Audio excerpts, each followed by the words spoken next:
Très bien, alors bonsoir à toutes et à tous. Merci, bienvenue à ce webinaire consacré au dépistage et à l'accompagnement des adultes devenus sourds. Merci d'être nombreux et nombreuses à suivre ce webinaire et merci à nos 7 intervenants et intervenantes. Voilà, on a choisi ce soir de donner un coup de projecteur sur un champ de compétences qui concerne particulièrement les orthophonistes, mais nécessite bien sûr une approche pluridisciplinaire. Voilà, celle des liens entre surdité acquise et troubles neurocognitifs, maladie d'Alzheimer, maladie apparentée. On sait qu'ils entretiennent des liens très étroits qu'on va développer lors de ce webinaire ce soir et c'est essentiel pour nous de pouvoir les dépister, les accompagner. Alors, tout au long de l'année, on vous propose des formations spécifiques, notamment avec FNOFORM, à Paris, avec Emmanuel Amberdahan, notamment sur l'adulte implanté cochléaire ou sur la surdité et les déficits cognitifs, mais aussi en région, notamment à La Réunion ou en région Grand Est, avec la formation d'Isabelle Goumi, par exemple, sur la réhabilitation auditivo-cognitive. Alors, vous pourrez retrouver toutes ces formations sur le site Orthoform, bien sûr. Et donc, je vais commencer à donner la main à nos intervenants. À la fin de ce webinaire, il y aura un temps qui sera dédié justement à répondre à toutes vos questions. Donc, n'hésitez pas, si vous avez des questions, à les écrire dans le chat et on les relaiera à la fin de ce webinaire aux intervenants et intervenantes. Alors, je laisse la place à nos 3 premiers intervenants, donc le docteur Monnier, Emmanuel Amberdahan, le docteur Emmanuel Amberdahan qui est orthophoniste, le docteur Isabelle Monnier qui est ORL et Christian Renard qui est audioprothésiste et qui vont nous parler de la prévention du déclin cognitif et de la surdité, une intervention pluridisciplinaire. Voilà, merci à vous, je vous laisse la main. Merci beaucoup. Donc, je crois que c'est moi qui pars en premier. Je vais donc partager mon écran. Voilà, je pense que c'est OK. Voilà, donc je suis Isabelle Monnier, je suis responsable du centre implant auditif adulte qui se situe à La Pitié-Salpêtrière et je vais tenter très rapidement, en quelques minutes, de vous faire une synthèse. Je démarre mon chronomètre pour ne pas être trop longue, de ce que l'on sait sur les liens entre surdité et cognition. Alors, la surdité, voici la prévalence de la surdité dans un pays industrialisé qui est les États-Unis. Vous voyez que la surdité, c'est la troisième cause de handicap chez les sujets de plus de 70 ans. Ici, vous avez, en fonction des âges, la prévalence. Alors, attendez, je vais mettre mon petit pointeur pour que vous voyez. Pointeur laser, voilà. Donc, c'est la principale cause de handicap sensoriel et troisième cause de handicap chez les sujets de plus de 70 ans. Et si sa prévalence a augmenté, c'est non pas lié à une augmentation d'exposition au bruit, mais plutôt lié au vieillissement de la population. Ce qui augmente également lié au vieillissement de la population, c'est la prévalence de la démence. Et vous voyez en vert la prévalence de la démence dans les pays industrialisés. Hein. Actuellement, nous n'avons pas de traitement médicamenteux pour la démence, même si on en voit les balbutiements. Donc, l'Organisation mondiale de la santé recommande de la prévenir par tous les moyens possibles pour éviter qu'il y ait un fardeau et un impact majeur sur la santé publique. Alors, les premières études liant la surdité avec le déclin cognitif datent d'il y a environ 15 ans. Voilà cette étude très connue du professeur Franklin à Baltimore, qui avait suivi pendant 12 ans une cohorte de sujets, 639 sujets, et les facteurs de risque liés à la surdité et aux troubles cognitifs étaient contrôlés statistiquement, mais il avait montré que les patients avec une surdité légère multipliaient par 2 le risque de démence à 12 ans, ceux avec une surdité moyenne par 3 et ceux avec une surdité sévère par 5. Dans le même équipe, ils avaient pris presque 2000 sujets en très bonne forme, de 72 à 81 ans, et avaient constaté que ceux qui avaient une surdité moyenne à sévère avaient 55 plus de risque de développer une démence à 9 ans. Il y a eu énormément ensuite d'études sur le sujet et le Lancet a une commission qui s'occupe de la démence, qui a publié plusieurs papiers, le dernier l'année dernière. Donc la démence, la surdité est le principal facteur de risque de potentiellement modifiable de démence, la surdité à l'âge moyen de la vie. Il y a actuellement 14 de facteurs de risque potentiellement modifiables. Bien sûr, il y a des facteurs de risque non modifiables qui sont principalement des facteurs génétiques. Voilà, donc comment interpréter cela? Il y a beaucoup de chiffres. En fait, si on a une surdité, sans surdité, on a un risque relatif de démence de 5%, et si l'on a une surdité, cela augmente de 2% le risque de démence. Et ce qu'ont montré tous ces papiers, c'est que plus la surdité est importante, plus le risque de démence était important, donc potentiellement chez nos patients candidats à un implant cochléaire. Alors, ce n'est pas une causalité, c'est-à-dire qu'on voit des gens qui disent ah ben, vous êtes sourd, donc on va traiter la surdité, ben, ça va éviter le risque de démence et de maladie d'Alzheimer. Ce n'est pas une causalité, c'est une association. Pourquoi? Parce que les facteurs de risque qui donnent des troubles cognitifs sont les mêmes que ceux, enfin pour certains d'entre eux, les mêmes que ceux qui donnent des facteurs de risque, qui sont les facteurs de risque de surdité, c'est-à-dire le tabac, une moindre éducation, l'hypertension, le diabète, c'est les facteurs de risque cardiovasculaire. Et à l'inverse, quand on a une surdité, eh bien, on a tendance à l'isolement, à des interactions sociales moindres, à une dépression. Et donc, ça, c'est également des facteurs de risque cognitifs. Dans une étude française, il y a une cohorte qui s'appelle Constance. Il y a eu 62 000 patients suivis pendant un certain nombre d'années, qui étaient âgés de 49 à 65 ans. Et même dans cette cohorte française, ils ont montré qu'il y avait une association entre surdité et atteinte cognitive globale. Alors, chez nos candidats à l'implant cochléaire, il y a quelques études. Nous avons réalisé en France une étude multicentrique qui montrait que quand quand on était candidat à l'implant cochléaire avec une surdité sévère à profonde, on avait 50% de risque d'avoir des troubles cognitifs légers, alors que dans la population de même âge, 60 ans et plus, eh bien, ce risque était de 5 à 19%. Les mécanismes supposés sont le lien avec l'isolement social, on en a parlé. La privation sociale entraîne également une diminution du volume du cerveau, qui est un risque de déclin cognitif. Ça entraîne également une dépression, mais également une charge cognitive excessive qui peut favoriser les déclins cognitifs mineurs et la démence. Et on n'est pas à l'abri d'un processus neurodégénératif commun. Il y a des études qui ont montré qu'il y avait plus de protéine tau, qui est le marqueur de la maladie d'Alzheimer, chez les patients avec une surdité. Alors maintenant, est-ce qu'on réhabilite l'audition? Est-ce que ça a un impact sur les fonctions cognitives? Il y a un certain nombre d'études rétrospectives avec les prothèses auditives certaines sont pour, d'autres sont contre. Dans toutes ces études, il y a un gros biais, c'est-à-dire que les gens qui portent des prothèses auditives, ben, c'est un groupe qui n'est pas contrôlé. Peut-être que ce sont eux qui ont plus d'argent ou moins de facteurs de risque autres de déclin cognitif. Il y a une seule étude prospective multicentrique, qui est l'étude Achieve, qui a été menée aux États-Unis, qui a été publiée en 2023.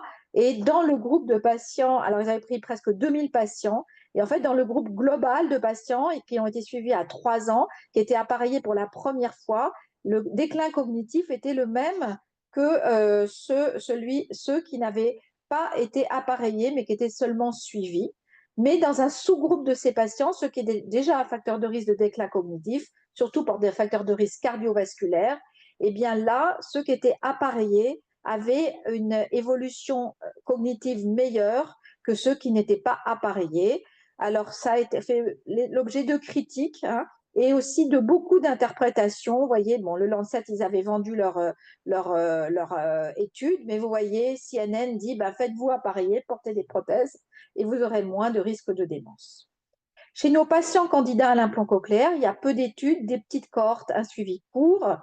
Nous, notre étude française a montré, c'est l'étude avec la plus long suivi, 7 ans, et la plus grosse cohorte, a montré que parmi les patients qui avaient un déclin cognitif léger avant l'implantation, seulement 6% à 7 ans évoluaient vers la démence, alors que dans le groupe de patients qui avaient un déclin cognitif léger, âgés de plus de 65 ans, 5 ans plus tard, 50% évoluent vers la démence. Donc, cela doit inciter vraiment à prendre en charge les patients rapidement, à les repérer, et ça, Emmanuel va vous en parler, à les réhabiliter de façon précoce. Avoir un trouble cognitif léger, ce n'est pas une contre-indication à l'implant cochléaire. Bien sûr, tout cela s'associe à une rééducation orthophonique qui participe sûrement à cette amélioration, en particulier chez les patients implantés cochléaires, à cette amélioration des fonctions cognitives après l'implantation. Merci beaucoup.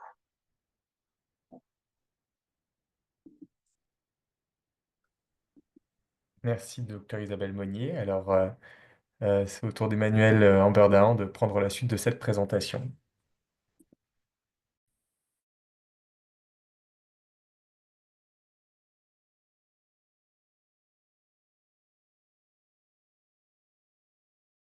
Mon micro. Voilà, c'est bon.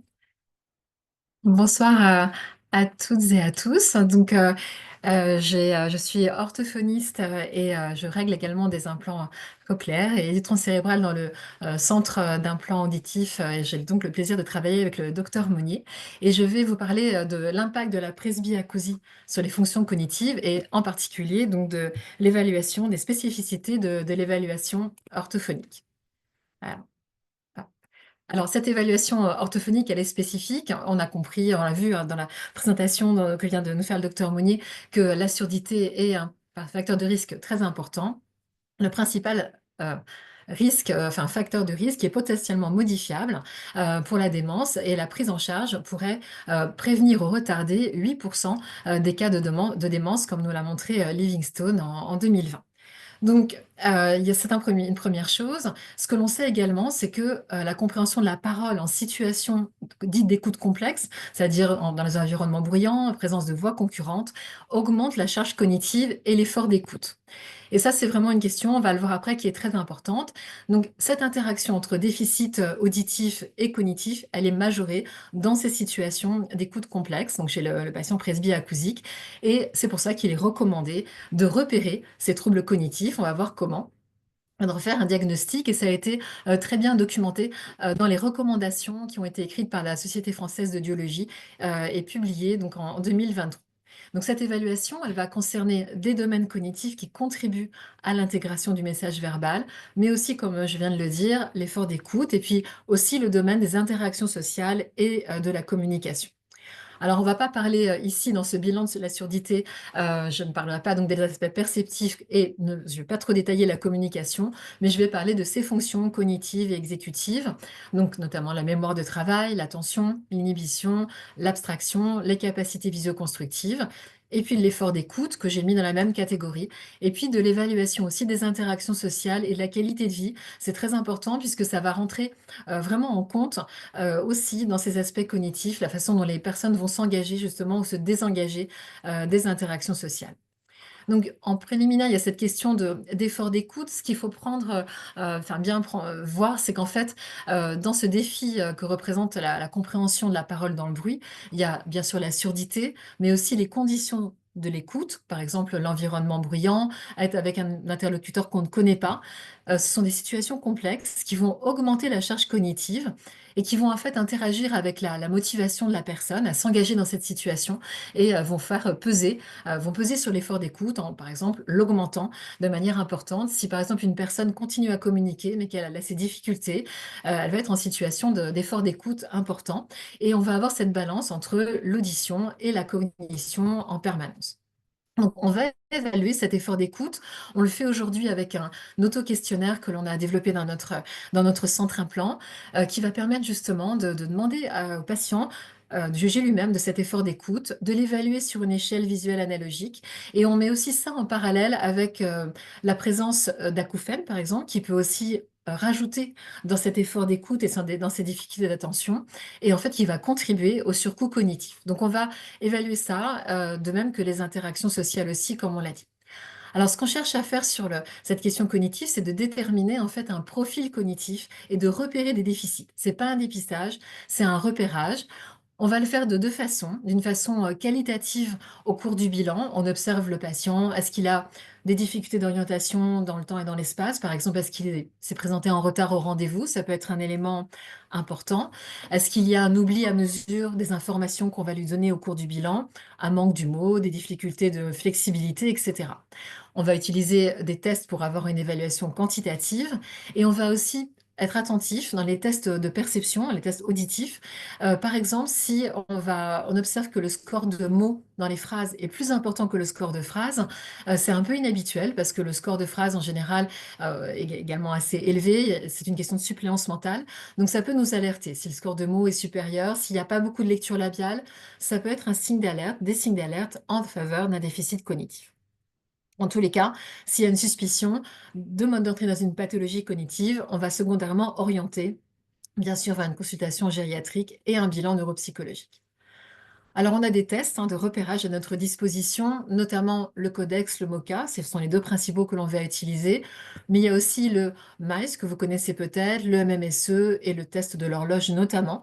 Ces tests ont des épreuves en commun, notamment des épreuves de rétention, le test de l'horloge qui est assez connu, mais ils vont avoir une sensibilité et une spécificité qui seront variables selon qu'il s'agit du repérage d'un trouble neurocognitif léger ou majeur.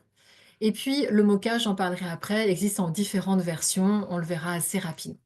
Alors, j'aime bien ce petit tableau que vous aurez en référence qui est sur le site de la Haute Autorité de Santé, qui est plutôt à destination des médecins généralistes pour finalement nous expliquer pour chaque test ce qu'il va repérer, plutôt un trouble neurocognitif léger, majeur, le temps de passation, et on voit les principaux tests qui sont détaillés ici. Donc, c'est un outil quand même assez facile. Alors, pour faire passer ces tests, il faut prendre des précautions pour ces personnes qui souvent, quand même, dans certains cas notamment, sont un peu plus âgées et qui vont être en difficulté auditive et cognitive. C'est bien sûr, dans un premier temps, d'avoir des consignes écrites. C'est important. Ça évite un biais de perception, notamment pour les rappels de mots, les empans. Ça va éviter aussi une surcharge cognitive, cette attention auditive qui serait supplémentaire et une erreur éventuellement d'interprétation. Et puis, bien sûr, adapter son débit de parole, faire des pauses si nécessaire, parce que, on a noté une élévation du stress et un épuisement, lié à cette surcharge perceptivo-cognitive. Alors, les 2 principaux tests dont je parle là, que je montre rapidement, c'est le Codex, qui est un test très rapide.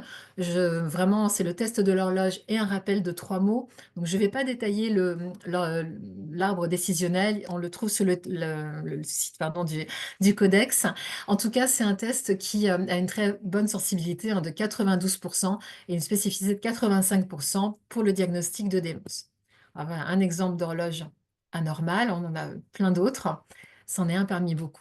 Le MoCA, que vous connaissez peut-être un petit peu mieux, je ne vais pas détailler, il va tester les mêmes fonctions cognitives et exécutives que j'ai exposé au départ. Il est un petit peu plus long, des épreuves un petit peu plus riches qui vont nous donner un peu plus d'indices et surtout, il est traduit en 55 langues ou dialectes et il existe en version informatisée pour les patients déficients auditifs avec des consignes écrites. De même, il y a d'autres versions pour les patients déficients visuels également. Donc, c'est vraiment intéressant et bien sûr, il y a un site dédié.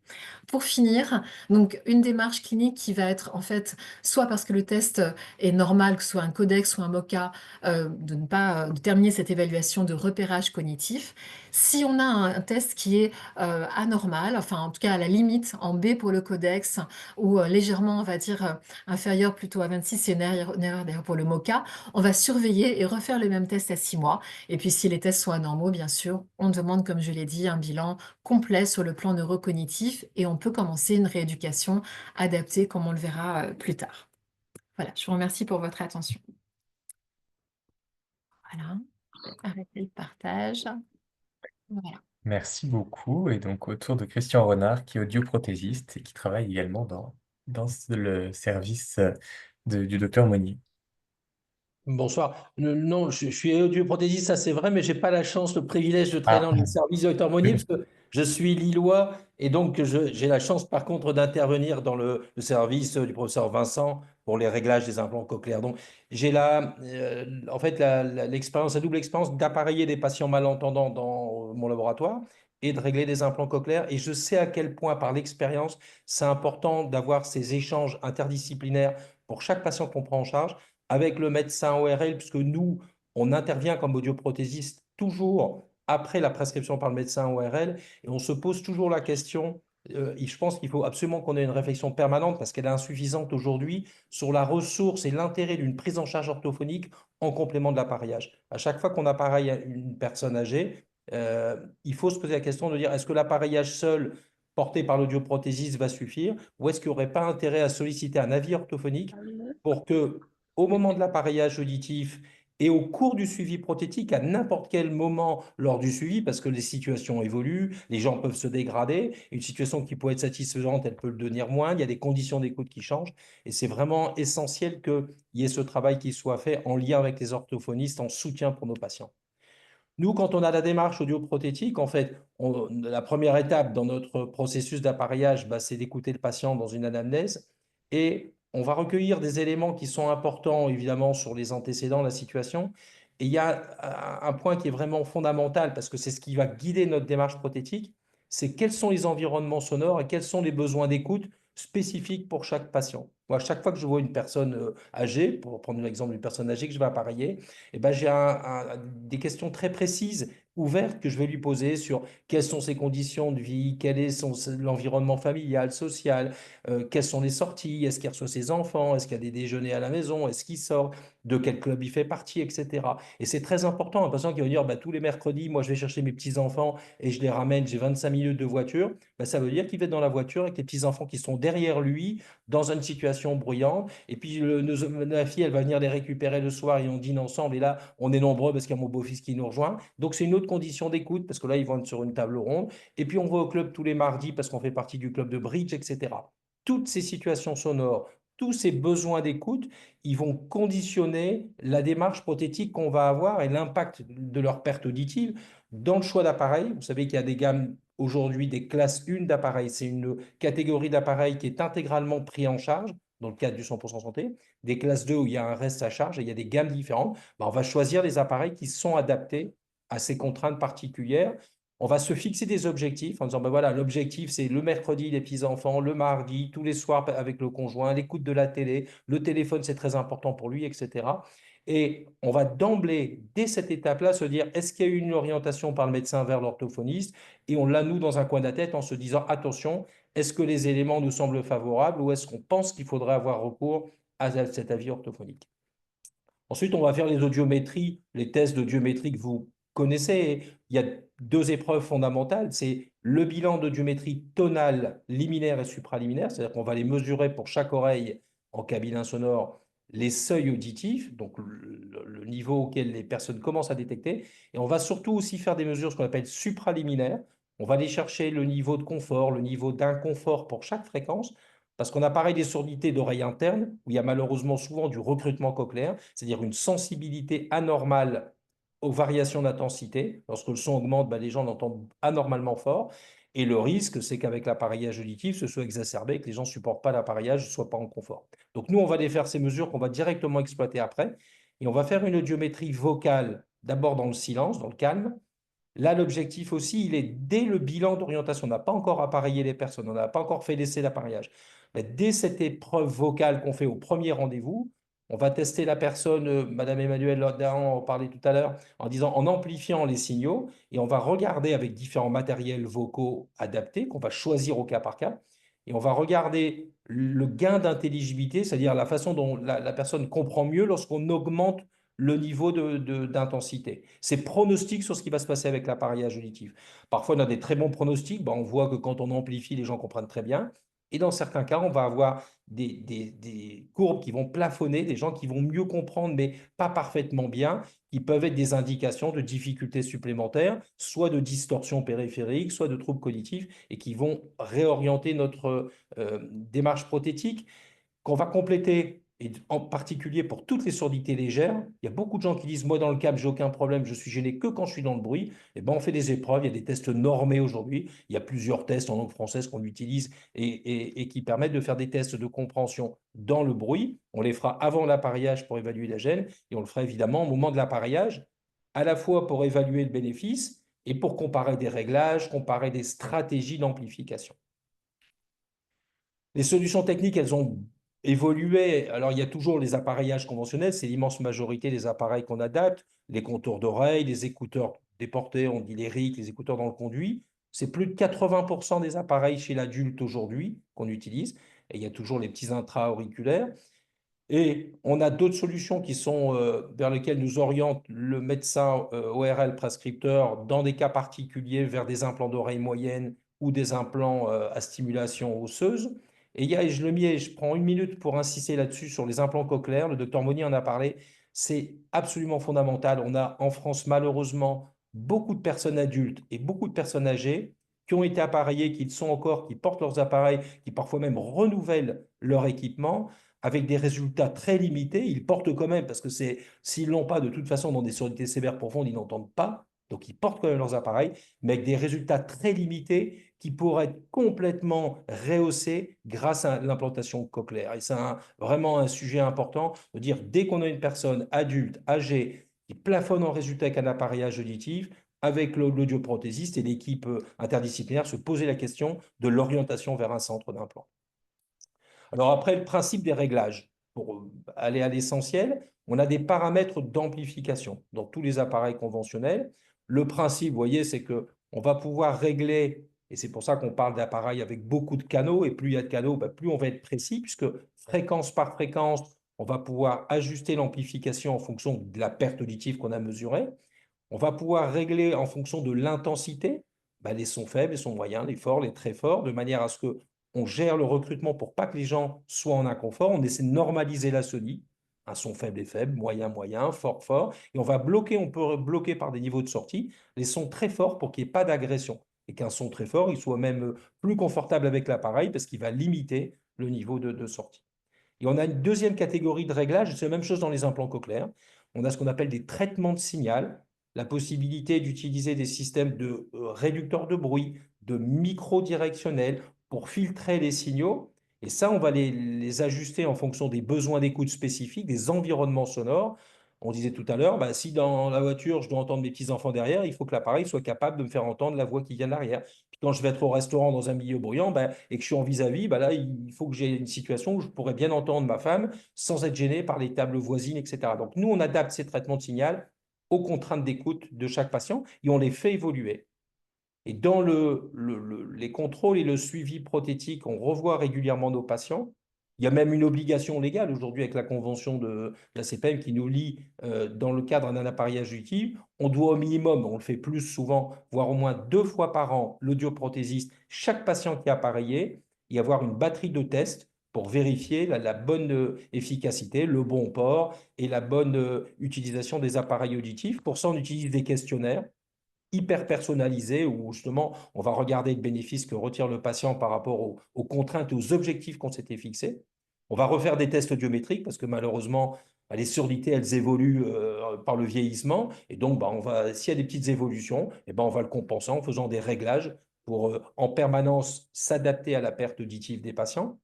On a des systèmes qui sont très confortables pour nous, qui sont ce qu'on appelle les data logging dans l'appareil et dans l'implant, c'est la même chose, où quand on connecte les appareils, quand on voit les gens en contrôle, on a un système, on appelle le mouchard un petit peu, qui nous dit combien d'heures ils sont portés par jour, dans quelles conditions, sur quel programme, dans quels environnements sonores, etc.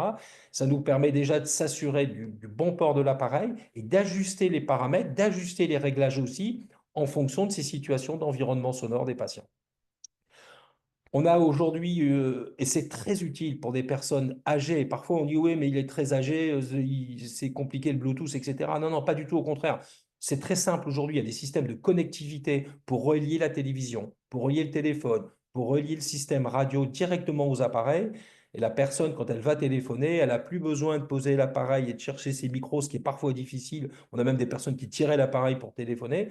On relie les appareils au téléphone de manière à ce que le son arrive directement. Il y a des systèmes de plus en plus intuitifs et efficaces et on se posera en permanence au cours de ce suivi les limites d'efficacité qu'on a parce que les choses peuvent évoluer et potentiellement en permanence la réflexion sur l'indication d'implantation cochléaire lorsque notre appareillage conventionnel ne suffit pas. Et ça fait l'objet justement tous ces éléments-là dans les contrôles et le suivi d'échanges réguliers avec l'équipe et en particulier le médecin ORL et l'orthophoniste. Voilà, je vous remercie de votre attention.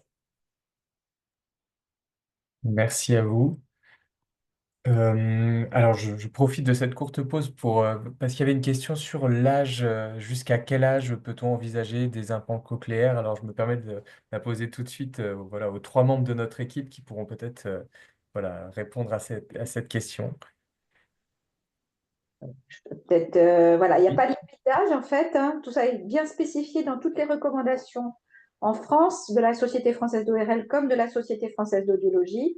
C'est l'âge physiologique qui compte. Moi, j'ai implanté quelqu'un de 94 ans qui était en très bon état général. Voilà, on regarde l'âge. Moi, je ne regarde pas l'âge des gens en premier, hein. Il y a des gens de 60 ans qui ont plein de problèmes de santé et ça peut être compliqué, et des gens de 94 ans qui sont en pleine forme. Après, il faut avoir un environnement, même s'il y a des petits troubles cognitifs, qui peut aider pour le suivi de l'implant, la brasserie administrative qu'il peut avoir. Voilà, on discute de ça au cas par cas en équipe. C'est très rare qu'on récuse quelqu'un. On en a récusé un ce matin en staff. C'est exceptionnel parce que vraiment la personne avait une démence et l'entourage très peu présent. Voilà. C'est vrai que oui, l'entourage, c'est quand même vraiment un aspect extrêmement important dans ces cas-là. Et c'est vrai que pour nous, c'est quand même voilà, un critère, mais voilà, c'est vrai qu'il n'y a pas de limite d'âge. Merci beaucoup. Pour le reste des questions, je vous les relayerai à la fin de ce webinaire. Et donc, bah, voilà, on laisse la place au docteur Catherine Takeda, qui est gériatre et donc qui est responsable du parcours ICOP Audition. Bonjour à tous. Alors, merci pour votre invitation. Je suis gériatre au CHU de Toulouse et à l'IHU Health Age et j'ai la particularité de travailler complètement autour du programme ICOP depuis 2019. Donc, avant de parler, alors j'ai un petit problème. Ah si, c'est bon. Avant de parler du parcours ICOP audition spécifique, je vous propose un petit rappel ou une découverte de ce qu'est le programme ICOP. Donc, c'est l'acronyme anglais de Soins intégrés de la personne âgée. C'est un programme de l'Organisation mondiale de la santé, programme de prévention dont l'ambition, c'est de maintenir les fonctions pour vieillir en bonne santé. Il s'agit d'un programme à intervention précoce puisqu'on cible les personnes autonomes dès 60 ans et on va les suivre jusqu'à le plus grand âge. On va cibler 6 fonctions clés qui rentrent dans ce qu'on appelle la capacité intrinsèque. Donc, elle est composée de la cognition, de l'audition, de la mobilité, de la vision, de la nutrition et de la psychologie. Et c'est une médecine innovante, préventive et participative où le senior est acteur de sa santé et qui sera intégrative, donc on prendra en compte l'ensemble des 6 fonctions. Il s'adresse principalement aux professionnels du premier recours et s'articule autour de 4 étapes principales. Une première étape de repérage pour laquelle on a créé des outils, notamment ICOP Monitor, qui est téléchargeable gratuitement sur les smartphones. Cet outil peut être réalisé par les professionnels de santé lorsqu'ils sont formés, en auto-évaluation par le senior ou avec un aidant. Et ça va permettre de cibler les 6 fonctions clés du programme ICOP par un test qui dure à peu près une dizaine de minutes. À la suite de ce repérage, s'il y a une anomalie, on proposera une évaluation approfondie lorsque cette anomalie n'est pas encore connue, pas encore prise en charge. Ce sera une évaluation soit ciblée sur une fonction, soit sur les patients les plus fragiles. On proposera une évaluation globale gériatrique. On s'intéressera également aux besoins socio-environnementaux et on recherchera d'éventuelles pathologies associées. Ça va permettre de construire un plan de soins personnalisé. Et la particularité d'ICOP, c'est de se centrer sur les fonctions et les motivations de chacun. Donc, ça sera une construction de plan de soins pluridisciplinaire avec la personne elle-même, le médecin traitant et l'évaluateur de l'étape 2. Derrière, on pourra du coup construire un suivi, un parcours de soins vers du fonctionnel lorsque les patients vont bien, vers des ateliers mémoire ou vers des situations plus complexes, vers les filières spécialisées, centres mémoire ou spécialistes, notamment les ORL. La dernière étape, c'est l'étape 5, qui est une implication transversale à chacune de ces étapes, de l'implication des collectivités et des professionnels qui gravitent autour des personnes âgées. Donc forcément, vous, orthophonistes, vous êtes concernés par ce programme et vous pouvez d'ailleurs intervenir sur l'ensemble de ces étapes, que ce soit au niveau du repérage, de l'évaluation et derrière de l'accès dans la filière de soins pour la prise en charge orthophonique. Une autre particularité de ce programme, c'est la cible des aidants, où on essaye de les rattacher aux soins par la fonction et moins par la pathologie qui fait un petit peu plus peur. L'objectif de ce programme, donc c'est un programme qui est international, c'est de réduire le nombre de sujets dépendants dans le monde. Ce déploiement, il se fait en France depuis 2019 par le gérontopole du CHU de Toulouse et l'ARS Occitanie. Et depuis 2022, il a fait l'objet d'une expérimentation nationale portée par le ministère de la Santé à travers un article 51. Il y a eu 13 projets retenus sur 9 régions et qui a permis donc d'expérimenter jusqu'à décembre 2024. Depuis 2024, nous sommes en période de SAS parce que il y a une généralisation qui a été annoncée dans le cadre de la loi Bien vieillir pour lequel on attend les tenants et les aboutissants. Dans le cadre de ce déploiement national, il y a également pas mal d'équipes qui en sont parties et qui déploient le programme ICOP en dehors de cet article 51 sur leur territoire. Les perspectives de ce programme, c'est à travers l'IHU qui a été labellisé en avril 2024, un des axes principaux et notamment un accompagnement national mais aussi international. On a à peu près une dizaine d'équipes au niveau international qui sont intéressées par ce déploiement. C'est également, alors les étapes 1 et 2 sont inscrites dans le bilan prévention pour les 2 dernières parties. Donc c'est vraiment quelque chose qui se met en place dans le soin courant. Moi, je vous propose quelques données de justement l'expérimentation article 51, donc qui a eu lieu jusqu'en décembre 2024. Donc, on a à peu près sur le plan national aujourd'hui donc plus de 76 000 seniors qui sont intégrés. Ça a déclenché plus d'1 million d'étapes. Et la moyenne d'âge à peu près, elle est de 74 ans. Il faut savoir que cette moyenne d'âge diminue. Au départ, en 2019, quand on avait commencé, on était plutôt autour de 79 ans et on touchait plutôt une patientèle fragile. Là, on s'intéresse à des gens qui sont robustes, en très bon état, pré-fragiles ou fragiles, avec toujours cette ambition de prévenir de la dépendance. C'est majoritairement à 63% des femmes qui sont intéressées par le programme et on se rend compte quand même qu'il y a au moins 86% de ces repérages qui montrent une alerte, mais seuls 10% vont nécessiter une évaluation plus approfondie. Et les fonctions les plus touchées sont la cognition et l'audition à quasiment 50% pour les deux. Si on cible l'activité orthophoniste spécifique, dans le cadre de cette expérimentation, on a eu 139 professionnels qui se sont embarqués dans le programme ICOP et ça génère à peu près 409 étape 1. Il y a des orthophonistes qui se sont surspécialisés et qui ont fait les évaluations étape 2 et donc il y a eu à peu près une trentaine de questionnaires qui ont été réalisés. Si vous êtes intéressé par le programme ICOP et que vous ne le connaissez pas encore, vous avez la possibilité d'aller sur la plateforme de e-learning. Elle est gratuite et vous pouvez vous former. Vous avez le lien à l'écran. Alors, soit vous passez l'étape 1 ou l'étape 2 en fonction des plus motivés. Je vous propose aussi donc un petit focus sur le parcours ICOP Audition, puisqu'on s'est rendu compte dans le cadre de ce déploiement qu'il manquait un petit peu un maillage territorial autour de la presbyacousie bilatérale simple. Donc, on a réfléchi pour faire évoluer justement le parcours auditif en France, pour profiter du programme ICOP avec ses dépistages précoces et essayer de toucher une large population, faciliter l'évaluation par les professionnels de santé qui n'étaient pas nécessairement des médecins, puisque la plupart des étapes 2 sont assurées par les infirmières, mais également des orthophonistes, et de pouvoir avoir l'ambition, en tout cas, de permettre une acceptabilité d'une prise en charge précoce en la rendant plus accessible. Donc, l'ambition du parcours ICOP Audition, c'est rajuster les parcours du soin de malentendus aux demandes ICOP à l'heure du 100% santé ou selon les recommandations HAS de 2018. Donc, une des ambitions, c'est également d'accompagner les médecins généralistes dans la formation à l'audiologie médicale pour la primo-prescription des prothèses auditives. Donc, juste sur le focus sur l'audition, donc dans le test de repérage, il y a 3 tests qui sont proposés pour évaluer l'audition. Le test de chuchotement quand il est réalisé en hétéroévaluation.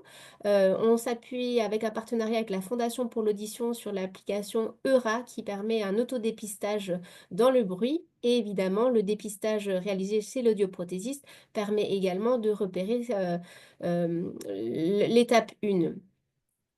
On proposera une évaluation plus approfondie, étape 2, avec accord du patient si cette anomalie n'est pas encore connue, pas encore prise en charge. Aujourd'hui, sur l'étape 2 en France, on doit adresser à l'ORL pour faire le bilan d'audiométrie.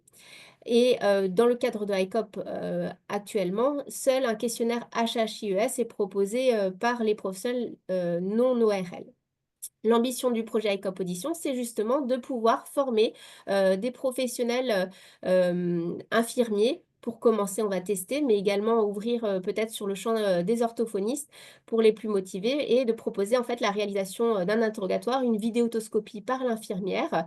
Et une fois qu'on s'est assuré qu'il y ait des tympans normaux, verrouillé par un questionnaire go-no-go construit avec les ORL pour identifier des situations complexes, donc s'assurer qu'on est bien dans une situation simple, faire un test de Weber et derrière une audiométrie pour réaliser une interprétation par le médecin traitant qui sera formé lorsqu'il y a une presbyacousie bilatérale symétrique qui nécessite une prescription et sinon d'avoir un maillage territorial avec des ORL ICOP référent qui pourrait prendre en charge les pathologies complexes. En plus, dans ce parcours innovant, on propose la possibilité aux infirmières de retirer directement les bouchons de cérumen, puisque je vous rappelle, aujourd'hui, elles peuvent le faire, mais uniquement dans le cadre d'une prescription médicale. Donc là, je vous avais à l'écran le questionnaire GoNoGo, qui en fait 6 questions qui vont permettre d'identifier des situations complexes qui doivent être prises en charge par l'ORL et ne doivent pas rester en soins primaires chez les infirmières. Et donc, s'il n'y a aucune anomalie de personne qui est devenue sourde brutalement ou une surdité qui varie de manière dans le temps, si elle est unilatérale ou prédomine d'un côté, s'il y a des acouphènes, une hypersensibilité ou hyperacousie, notion de vertige ou trouble de l'équilibre, ou bien sûr des antécédents type maladie ménière, cholestéatome ou neurinome, qui évidemment nécessitent une prise en charge ORL. Donc, le bilan audiométrique ICOP se calque sur les recommandations de l'HAS avec la réalisation d'une audiométrie tonale.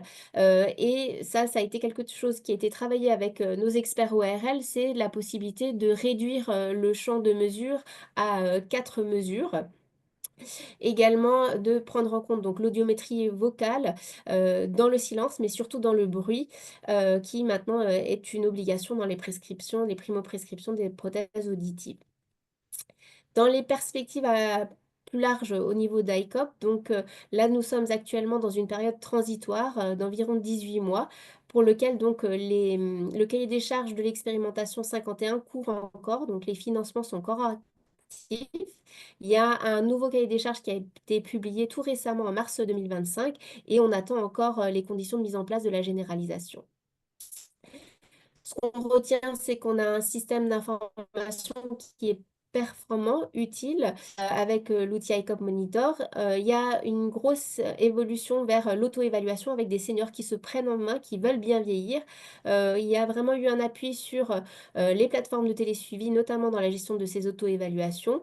Il faut un maillage territorial et une structuration des coordinations pour accompagner les professionnels autour de ICOP. Et l'ambition, c'est d'intégrer le maximum de seniors dans le programme ICOP en France d'ici 5 ans. Pour démontrer l'efficacité du programme, avec l'article 51, on a pu montrer la faisabilité du programme ICOP. Il manque une preuve scientifique de son efficacité. Donc, on a lancé en octobre 2024 l'essai ICOP Trial, dont l'objectif est d'évaluer l'efficacité et le coût du programme ICOP de l'OMS en France sur la prévention du déclin fonctionnel lié à l'âge.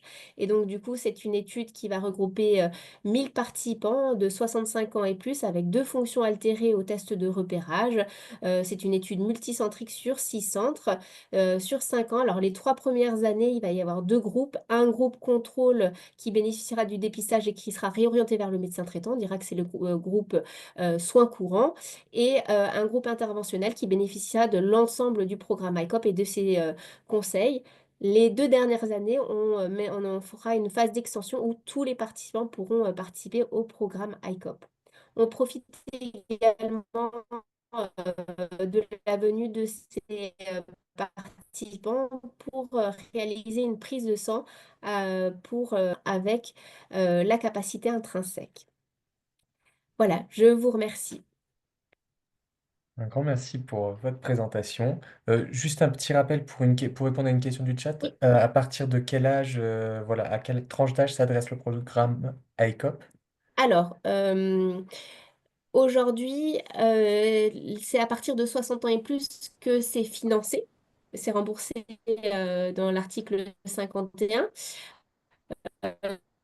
Nous, en Occitanie, on les suit dès 50 ans et il y en a même une étude qui est réalisée, qui est l'étude Inspire, où on propose ICOP dès 20 ans, puisque finalement, vous avez vu, les 6 fonctions clés pour proposer la prévention sont utiles à tous les âges et on se rend compte que même de bien stimuler sa mémoire à 40, 50 ans, c'est aussi utile. Mais dans les textes, en tout cas, c'est à partir de 60 ans. Merci beaucoup donc, pour ces présentations pluripro autour d'Isabelle Goumi, qui est orthophoniste, voilà, de nous parler de l'orthophoniste et la réhabilitation auditivo-cognitive.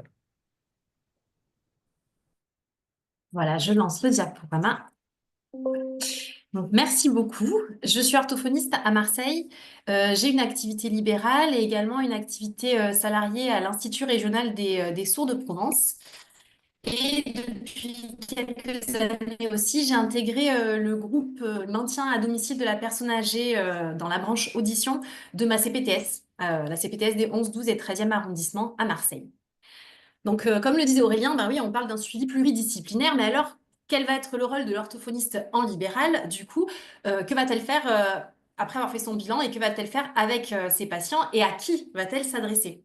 Donc déjà, quand est-ce qu'on va pouvoir déclencher une prise en charge orthophonique? En fait, bah, c'est en cas de gêne fonctionnelle qui est exprimé, lorsque notre patient nous dit être limité dans ses activités, si l'on retrouve des discordances entre les résultats à l'audiométrie tonale, à l'audiométrie vocale, donc ce seraient des personnes chez qui on pourrait suspecter une composante centrale au trouble de l'audition.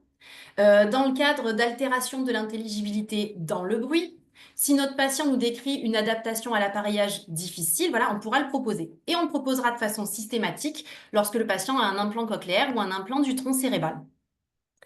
Alors, dans ce travail en interdisciplinarité, hein, c'est intéressant de regarder un petit peu cette enquête santé et protection sociale qui a été faite par l'Institut de recherche et de documentation en économie de la santé. Alors, cette étude, elle s'est adressée à des personnes de plus de 15 ans, mais là, je vous ai mis la tranche d'âge qui nous intéresse le plus ce soir, hein, donc les plus de 45 ans. Et ce qu'on relève, alors sans surprise, une augmentation du nombre de difficultés auditives avec l'âge, mais aussi une augmentation du nombre d'apparillages et malheureusement une augmentation des difficultés d'audition après appareillage.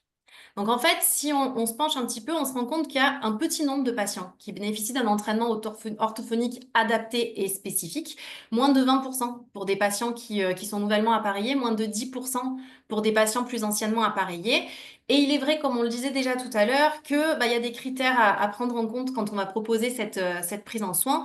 L'adhésion des patients au suivi, elle n'est pas toujours systématique, hein. Elle va dépendre d'une bonne conscience initiale des difficultés rencontrées, d'une volonté à améliorer sa condition, d'un faible déni initial, d'un statut socio-économique plutôt élevé, d'une certaine disponibilité en temps et de la volonté de pouvoir faire plaisir aux membres de la famille. Alors du coup, cet accompagnement, ce qu'il se veut, c'est être écologique et surtout se faire en équipe avec les autres professionnels qui vont interagir auprès de notre patient. L'intérêt, c'est de s'adapter à ses difficultés et de s'adapter à ses demandes, comme le disait déjà Monsieur Renard tout à l'heure, du point de vue de l'audioprothésiste. Donc, dans cet accompagnement spécifique destiné à des adultes sourds, en fait, qu'ils soient implantés ou qu'ils soient appareillés, ce qu'on vise à restaurer et à optimiser, c'est les compétences du traitement auditif et cognitif liées à l'écoute et à la compréhension orale, en prenant en compte les capacités cognitives supérieures qui sont impliquées dans le décodage, dans l'analyse et dans la mémorisation des messages entendus. Donc cet entraînement, il a pour but de faciliter le développement de stratégies, d'optimiser la compréhension de la parole, la gestion des ressources cognitives et la communication en situation d'écoute complexe.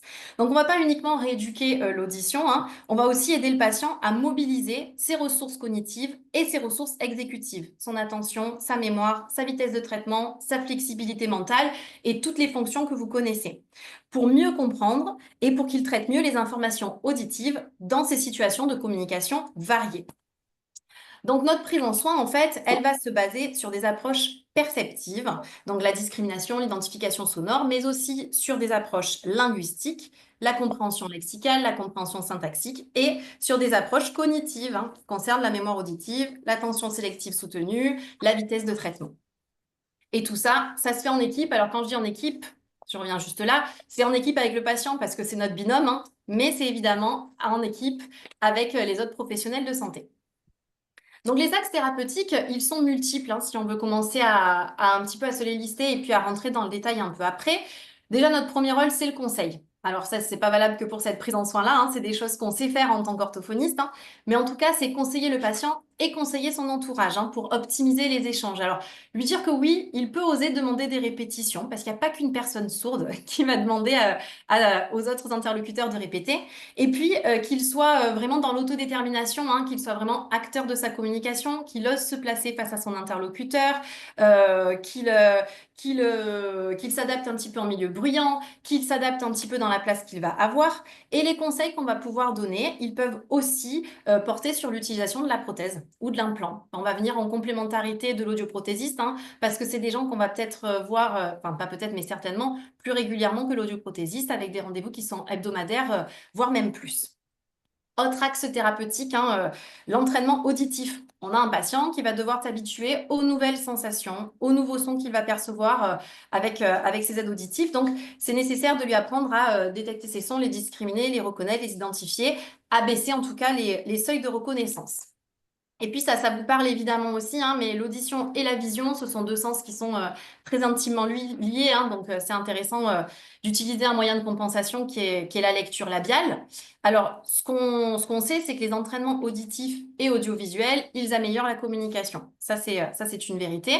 Et ça, c'est en rapport avec le caractère multimodal de la perception de la parole. Donc, une perception en bimodalité, en fait, elle est meilleure que la somme de deux conditions en unimodalité, hein, notamment en milieu bruyant. Et ça, c'est valable pour tout le monde. Il y a une étude en neuroimagerie qui a indiqué d'ailleurs que plus la capacité en lecture labiale est développée au moment de l'implantation, meilleure est leur récupération auditive. Donc, d'où l'intérêt aussi avec ces patients qui sont en projet d'implantation cochléaire de pouvoir démarrer en amont une première prise en soin avec quelques séances portées sur de la lecture labiale. Ça permet par ailleurs aussi de créer une alliance thérapeutique. Et vraiment, au moment où le patient est implanté et qu'il a eu son premier réglage, et ben voilà, on est vraiment dans une démarche de travail qui est optimale. La suppléance mentale, on va la travailler, mais elle doit être complémentaire, elle doit être ponctuelle, hein. Ce qu'on va plutôt développer, c'est la mémoire, les stratégies de déduction, hein. Notre suppléance mentale, elle est efficace uniquement si elle est occasionnelle. Si elle est permanente, elle en deviendra trop coûteuse en énergie, elle va faire décrocher le patient. Donc, on va aussi lui faire changer ce mode de fonctionnement. L'attention, elle joue un rôle important au niveau de la mémoire, au niveau des apprentissages, au niveau des automatismes à mettre en place. Et donc, elle permet au sujet de différencier tous les sons complexes parmi d'autres, hein, et donc d'améliorer sa compréhension. Et puis voilà, on le disait aussi, hein, moi je vous dis le binôme avec le patient, mais évidemment qu'il n'y a pas que lui, hein, ce patient, il a certainement un entourage et un aidant sur lequel s'appuyer. Et cet aidant, c'est vraiment notre partenaire, hein. Alors, il peut assister aux séances. Il peut aussi assister aux entraînements que le patient va pouvoir faire au quotidien en dehors de nos séances. En tout cas, c'est important de le former à cet entraînement auditif, hein. On peut aussi lui demander de noter et de pouvoir nous faire un retour des différentes difficultés rencontrées dont le patient ne sera peut-être pas forcément conscient. Mais voilà, en tout cas, à tous ces niveaux-là, c'est un partenaire pour nous. Et puis surtout, ça peut être aussi un bon coach, hein, parce qu'il va pouvoir encourager le patient dans le port de ses appareils auditifs. Et ça aussi, valable pour toutes les prises en soins orthophoniques, hein. La motivation, elle est importante pour que le patient adhère vraiment.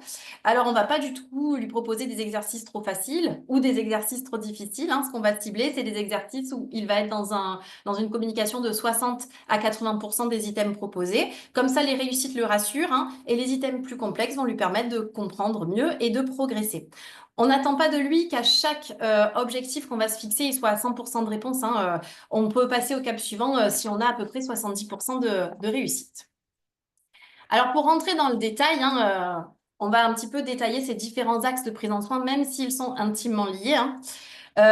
Donc, la lecture labiale, il y a des facteurs en fait qui sont vraiment individuels, hein, qui vont venir faciliter ou qui vont venir gêner l'apprentissage de la lecture labiale. On n'est pas des bons candidats à l'apprentissage de la lecture labiale.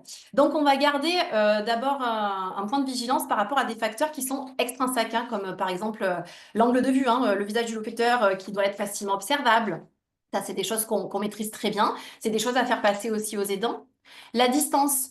Une intelligibilité visuelle, elle est meilleure si le locuteur est proche. Alors, en pratique, hein, la distance qu'on va essayer d'avoir, c'est 1 à 2 mètres. C'est ce qui est optimal dans une relation duel.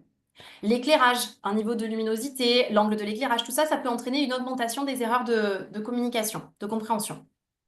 Les zones d'intérêt du visage, hein, la partie du visage, c'est vraiment ce qui va permettre la discrimination phonétique, mais on n'oubliera pas la fixation aussi du haut du visage qui nous donne davantage d'indices par rapport à tout ce qui va être distinction prosodique.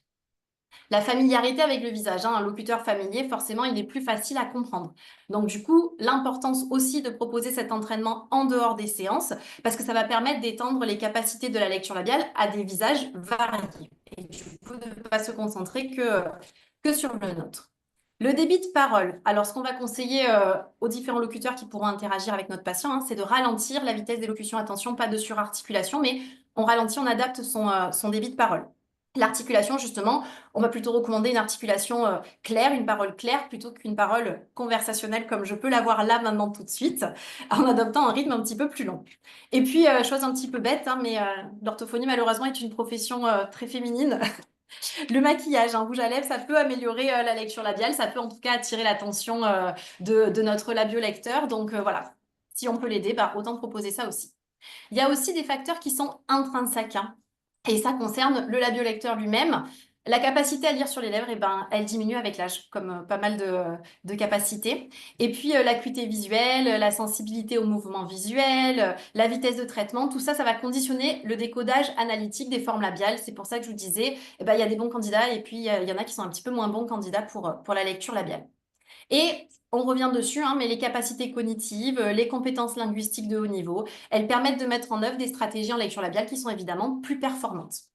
Alors, en pratique, hein, en séance d'orthophonie, l'apprentissage de cette lecture labiale, elle va nous demander de passer rapidement, hein, par une première phase analytique pour obtenir une compréhension qui va être automatique, efficace, précise, voilà, donc la reconnaissance des différentes formes vocaliques comme consonantiques.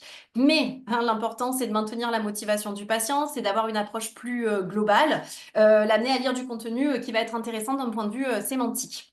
Donc, en début d'apprentissage, on va proposer un entraînement sur des mots, sur des phrases sans la voix, hein, pour que vraiment l'articulation soit précise tout en restant naturelle. Et on va éviter la surarticulation, comme je le disais, parce que c'est délétère pour la compréhension, évidemment. Alors, je ne sais pas si ça vous est déjà arrivé, hein, mais moi, ça m'est déjà arrivé plusieurs fois d'avoir certains patients qui sont réticents à l'idée de regarder sur les lèvres. Ça les met très mal à l'aise. Donc, c'est aussi l'occasion de leur rappeler que, alors oui, on va peut-être parler de lecture labiale, mais en fait, on parle de lecture faciale, hein, c'est ce que je vous disais tout à l'heure. Il y a des indices qui se passent aussi sur le haut du visage, donc on n'est pas là à se concentrer uniquement sur les lèvres. Si vraiment le terme les gêne, hein, on peut utiliser un terme perception visuelle de la parole plutôt que lecture labiale, voilà. En tout cas, on peut aussi leur proposer de s'entraîner eux en se regardant dans le miroir, de ressentir un petit peu les mouvements eux-mêmes. C'est des choses qui peuvent aider aussi. Alors, la variabilité des résultats en lecture labiale, elle est aussi individuelle, hein, mais si on devait retenir du coup une moyenne qui est intéressante et très motivante aussi pour nous en tant qu'orthophonistes hein, qui travaillons avec ces gens-là, c'est qu'en moyenne, on peut se dire qu'il faut 10 séances pour permettre aux patients de constater des effets sur la compréhension, ce qui est assez rapide, hein. 20 séances pour acquérir les bases de la lecture labiale et avec 50 séances, en fait, on a des automatismes qui sont mis en place. Donc, on peut voir rapidement si ce que l'on va proposer, c'est quelque chose qui est efficace. Et ça aussi, ça va aussi nous donner des informations ou nous alerter sur le parcours à suivre et si on doit réajouter des choses, et si on doit orienter vers un autre professionnel. Alors, l'objectif du côté plus entraînement auditif, c'est d'optimiser les résultats de la réhabilitation auditive, hein, qu'elle soit par prothèse conventionnelle ou par implant cochléaire. Donc, le patient va prendre conscience en fait des compétences auditives qu'il a et en faisant ça, ça favorise l'augmentation de la durée du port de l'appareillage auditif, hein. Et là, on est dans un bon cercle. On active des zones auditives, on peut aussi être une aide du coup pour affiner les réglages, pour augmenter l'intelligibilité et on retrouve notre sphère interprofessionnelle. Voilà. Et puis, comme le disait Emmanuel en toute première intervention, ce travail, il vise surtout à réduire l'effort d'écoute. Alors, notre difficulté d'objectif de prise en soin, notre difficulté, elle est progressive, toujours un petit peu au-dessus du niveau du patient pour maintenir sa motivation et le faire avancer. Et c'est important de tenir compte, et ça aussi, c'est pas valable que pour cette prise en soin, hein, mais des intérêts du patient. Parce que c'est vrai que en idée reçue, hein, pareil, je sais pas si ça vous est arrivé aussi, mais voilà, les gens qui vont se dire, mais pourquoi en tant qu'adulte, est-ce que je me retrouve chez l'orthophoniste? Parce que l'idée reçue, c'est que l'orthophoniste va s'adresser à des enfants. Donc voilà, tenir bien compte des centres d'intérêt, ça reste important, et pas que pour cette prise en charge-là. Alors tout à l'heure, on le disait un petit peu aussi hein, dans le travail de lecture labiale, mais il y a deux approches qui sont possibles, hein. Une approche plus analytique et une approche plus globale, hein. D'un point de vue analytique, on va travailler sur l'identification des sons de la parole, hein, et une approche plus globale qui s'intéresse plus à la compréhension du message, hein, en apportant du sens. Et puis c'est ce qui nous permet toujours de maintenir la motivation du patient. Alors, il y a des étapes qui sont décrites et que certainement vous connaissez hein, sur la progression rééducative, hein, la détection, la discrimination, l'identification, la reconnaissance. En fait, ça, c'est des étapes qui ont été décrites à la base pour les enfants sourds. Et du coup, c'est quelque chose qu'on ne va pas forcément utiliser de la même façon pour un adulte avec qui on va lancer un travail d'entraînement auditif, hein. Parce que l'étape de détection, on va quasiment jamais avoir besoin de la travailler, sauf si on se retrouve face à des patients qui ont en fait une surdité congénitale implantée tardivement, ou avec des patients qui ont des troubles associés. Donc du coup, on va plutôt préférer avec ces adultes-là proposer un travail qui va aller de l'identification en liste fermée vers une reconnaissance en liste ouverte. Et la discrimination, on va l'aborder en complément si on a noté quelques difficultés de perception sur certains sons. Pardon. Et donc, l'aspect cognitif dans tout ça, évidemment qu'on va le travailler aussi, et ça, on sait le faire en tant qu'orthophoniste, hein. Donc, aux deux axes que je viens de citer, on va ajouter cette stimulation qui va être langagière et cognitive, hein, parce que, on le disait déjà, la surcharge cognitive en situation d'écoute défavorable, elle montre que l'intérêt de proposer un entraînement spécifique en renforçant ses compétences cognitives, hein, l'attention et la mémoire, et exécutive, la flexibilité, l'inhibition, le contrôle, c'est d'une importance capitale, hein. L'effort d'écoute, il est majoré dans des situations d'écoute complexes, dans les environnements bruyants, alors une conversation dans une pièce qui n'est pas très bien isolée, là où il y a de la réverbération, dans un restaurant avec d'autres voix concurrentes, hein, même sur la table d'à côté. Donc, ce qu'on va faire, c'est que en début de prise en soin, on va proposer aux patients un travail de rétention, de raisonnement logique, de double tâche. Et puis, lorsque les habiletés cognitives ont commencé à s'améliorer, on va lui proposer des tâches de plus en plus complexes, visant à optimiser un contrôle cognitif, et on va venir stimuler la flexibilité mentale, l'inhibition, la mise à jour. Une fois que ces stratégies d'adaptation cognitive, elles sont fonctionnelles, et là, on peut optimiser le surcoût cognitif et donc travailler en situation d'écoute complexe, ce qui sera le plus écologique pour lui. Alors, notre patient, on va le recevoir 1 à 2 fois par semaine.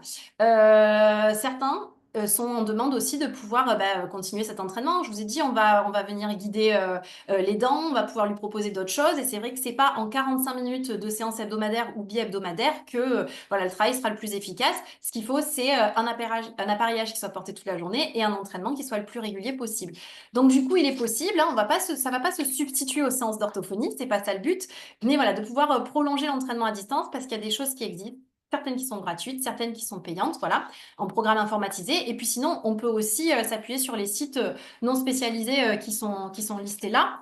Avec, de façon très intéressante, je vais sur les dernières, hein, les vidéos YouTube ou maintenant les podcasts, hein, avec des abonnements, on en a plusieurs.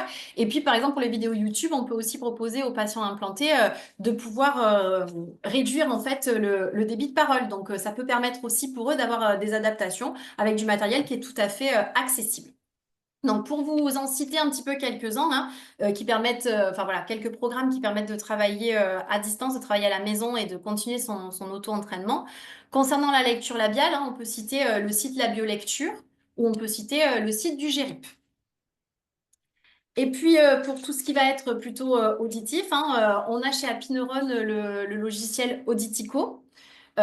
Qu'on peut tout à fait adapter à des adultes, hein. On peut conseiller le site MyProphonia. Et puis enfin, pour tout ce qui va être entraînement cognitif, on renvoie aussi vers Apineuron, c'est une mine d'or, on connaît tous et il y en a plein, mais on peut aussi avoir un accès à Cognifit ou à Cogmed. Voilà. Alors juste avant de vous remercier pour la fin, faire une petite conclusion aussi pour vous dire que pour ceux qui voudraient aller plus loin, on a aussi plein de ressources qui sont à notre disposition, hein. Là, c'est pas exhaustif, c'est juste pour citer certaines ressources pour ceux qui voudraient se lancer, aller un peu plus loin et lire des informations théoriques, comme se munir, hein, d'idées d'exercices et de livres qui sont plus qu'intéressants. Moi, je me rends compte là dans ma pratique en discutant avec des collègues que moi, ma porte d'entrée, c'est la perte auditive. Et je me suis intéressée à la cognition parce que je suis rentrée par la perte auditive, mais j'ai de plus en plus de collègues qui voient le problème, on va dire, dans l'autre sens et qui se retrouvent avec des patients dont l'entrée dans la prise en soin, c'est la perte cognitive. Elles se retrouvent avec des patients appariés et puis elles ont des tas de questions, hein, que vous posez là, ça siffle et qu'est-ce qu'on fait, etc. Donc, c'est vrai que c'est une prise en soin qu'on est amené de plus en plus à faire en libéral, qui est très valorisante, voilà, parce que quand les choses marchent bien, en fait, on voit des résultats très vite. Donc voilà, j'encourage tout le monde à se lancer là-dessus. Voilà, je pense que ça intéresse vraiment et j'espère que bientôt il y aura une ressource l'année prochaine qu'on pourra donner aussi parce que là, je co-dirige avec une collègue qui est à l'assistance publique de Marseille en service neurologie un mémoire justement pour le dépistage des troubles auditifs dans les centres mémoire. Donc voilà, j'espère que cette porte d'entrée-là, elle va rentrer aussi et qu'on verra l'évolution petit à petit. Merci. Merci beaucoup. Et donc, c'est au tour de Catherine Crousier et de Florie Chaboch-Tuet de nous parler d'une modalité voilà, de prise en soin plus spécifique qui est celle en groupe, notamment une prise en soin groupale des patients presbyacousiques. Oui, bonjour à tous. Donc, je suis Florie, orthophoniste depuis juillet 2024.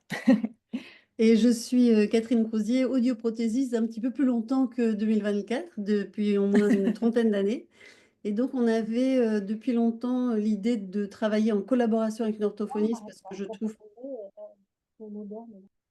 trouve que l'orthophoniste est complémentaire au travail d'audioprothésiste. Et à la rencontre de Florie, on a pu mettre en place cette façon de travailler que Florie va vous expliquer maintenant et je vais lui laisser la parole.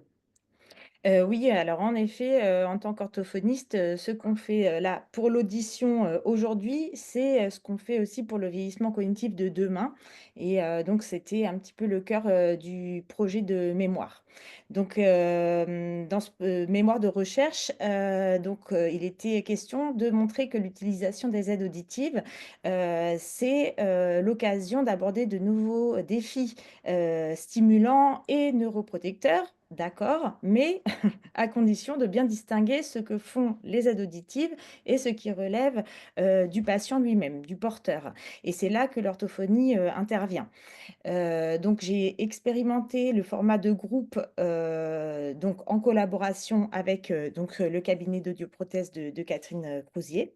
Et en 10 séances, j'ai obtenu donc des résultats très encourageants chez 4 patients, donc 4 sujets qui ont été suivis.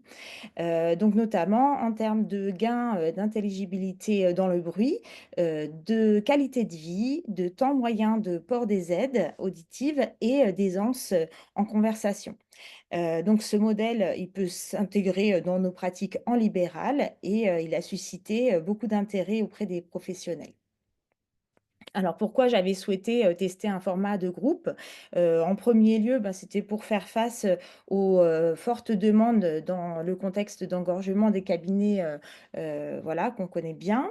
Et donc, travailler pour moi avec un groupe, en fait, c'était ne pas réparer l'audition, mais vraiment réparer le lien entre les personnes grâce au groupe. Et ça, c'est vraiment crucial pour cette tranche d'âge.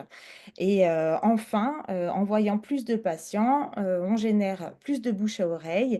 Et donc, même les personnes qui auraient pu être réticentes au départ, elles voient comme ça par imitation leur père sortir de leurs problématiques et puis se disent pourquoi pas.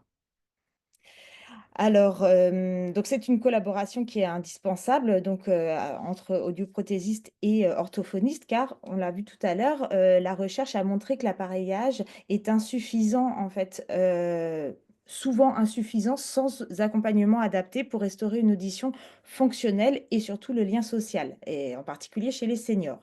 Donc, il est fondamental que la prescription d'aide auditive, elle soit toujours assortie d'un bilan orthophonique comme on le fait pour les enfants qui vont avoir des appareils auditifs, comme on le fait en cas d'implantation cochléaire, mais comme on pourrait le faire aussi pour une prothèse de hanche, c'est-à-dire que les aides auditives, comme une prothèse, ça demande un véritable effort d'adaptation. Donc cette collaboration, comme elle est établie, elle est visible, voilà, on la rend visible, et bien ça renforce l'engagement en fait des personnes. C'est-à-dire que c'est comme un espèce de coupe-fil des listes d'attente qui pourraient être décourageantes pour les personnes âgées, encore plus pour les personnes qui sont gênées au téléphone. Eh bien, c'est vraiment un plus d'avoir un accès direct à une orthophoniste ou un orthophoniste. Et donc, si en plus, ça limite le gaspillage des appareils et les complications qui sont liées à une perte auditive qui est mal compensée, là, c'est gagné. Donc concrètement, qu'est-ce qu'on a mis en place? On a mis en place en fait une collaboration qui consiste à faire un repérage par l'audioprothésiste des candidats à l'orthophonie. Elle les oriente vers moi quand il n'est plus possible d'obtenir un gain acceptable et un confort acceptable avec les réglages. De mon côté, je consacre une journée par semaine à l'audition et je travaille au même endroit. Donc les réglages, la rééducation se font au même endroit avec deux entrées distinctes, une entrée pour l'audioprothésiste et une entrée pour l'orthophoniste, mais ça crée quand même cette prise en charge coordonnée. Et donc, bah, côté logistique, il suffit d'avoir un bureau assez grand, 5 chaises, voilà, pour 4 patients et moi, et de quoi diffuser du son, bien sûr, c'est un plus. Alors, au niveau des obstacles que j'ai pu rencontrer depuis 8-9 mois, là, c'est que effectivement, constituer des groupes, c'est pas toujours simple. Et donc, j'ai arrêté de vouloir créer le groupe parfait et finalement, je les compose au fil des arrivées en me disant que la diversité, c'est un plus et c'est réellement un plus justement pour les situations d'écoute complexes. Voilà, la présence de voix concurrentes, c'est clairement un plus d'avoir d'avoir cette homogénéité hétérogénéité dans les groupes. Au niveau, de la fatigabilité des seniors, ben, ça c'est vraiment à prendre en compte puisque, ben, ils peuvent avoir, des comorbidités qui, créent dans leur planning, ben, des rendez-vous médicaux assez fréquents. Donc, je suis très flexible en fait au niveau de la fréquence et de l'intensité. C'est vraiment eux qui décident quand ils peuvent venir et je constitue les groupes, en fonction voilà, des créneaux qui me restent. Et donc, ben, pour les personnes qui, ont une petite réticence vis-à-vis du format, collectif, je propose de l'individuel d'abord et puis, la possibilité, d'alterner. Mais je précise qu'après avoir testé le groupe, les patients en redemandent, en fait et qu'à terme, on pourrait presque envisager des formats, intensifs.